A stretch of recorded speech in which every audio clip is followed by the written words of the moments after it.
Why Star Trek? The original series still works 58 years later. Star Trek, the original series, has endured for nearly 60 years. But what is it about the adventures of the USS Enterprise that has such staying power?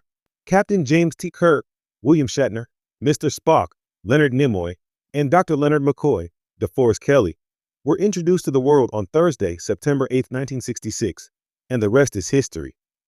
Gene Roddenberry's vision of the future captivated audiences as Kirk and his crew explored strange new worlds and encountered all manner of alien species.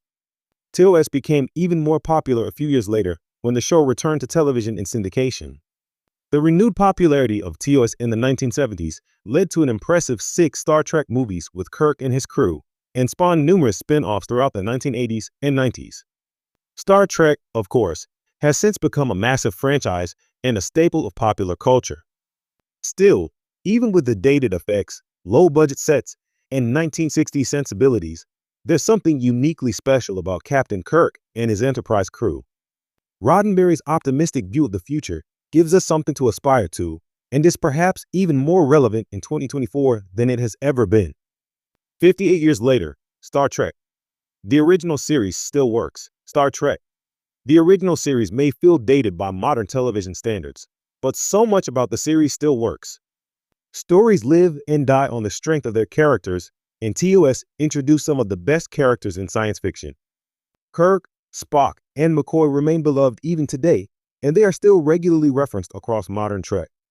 But it wasn't just Star Trek's iconic trio who made an impression, as characters like LT, Uhura, Nichelle Nichols, LT, Montgomery Scott, James Doohan, LT, Sulu, Georgi Takei, and Ensign Pavel Chekhov, Walter Koenig, also left their mark.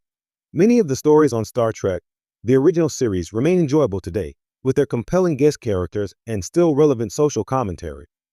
While there are a few flops throughout the show's 3 seasons, the character dynamics and compelling ideas keep most of the episodes entertaining even by today's standards.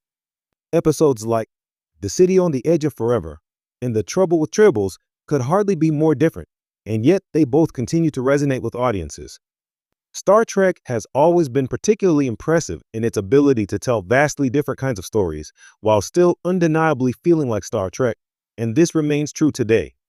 Even some characters who only appeared once on TOS, like Khan Noonien Singh, Ricardo Montalban, and Ambassador Sarek, Mark Leonard, have continued to endure within the franchise.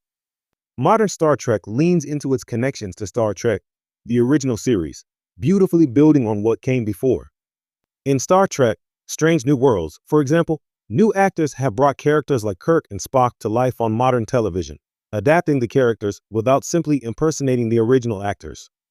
Paul Wesley and Ethan Peck still feel like Kirk and Spock, but they somehow never feel like replacements for William Shatner and Leonard Nimoy. So far, modern Trek has managed to make many TOS characters more interesting, while still honoring their original portrayals and expanding the established Star Trek timeline.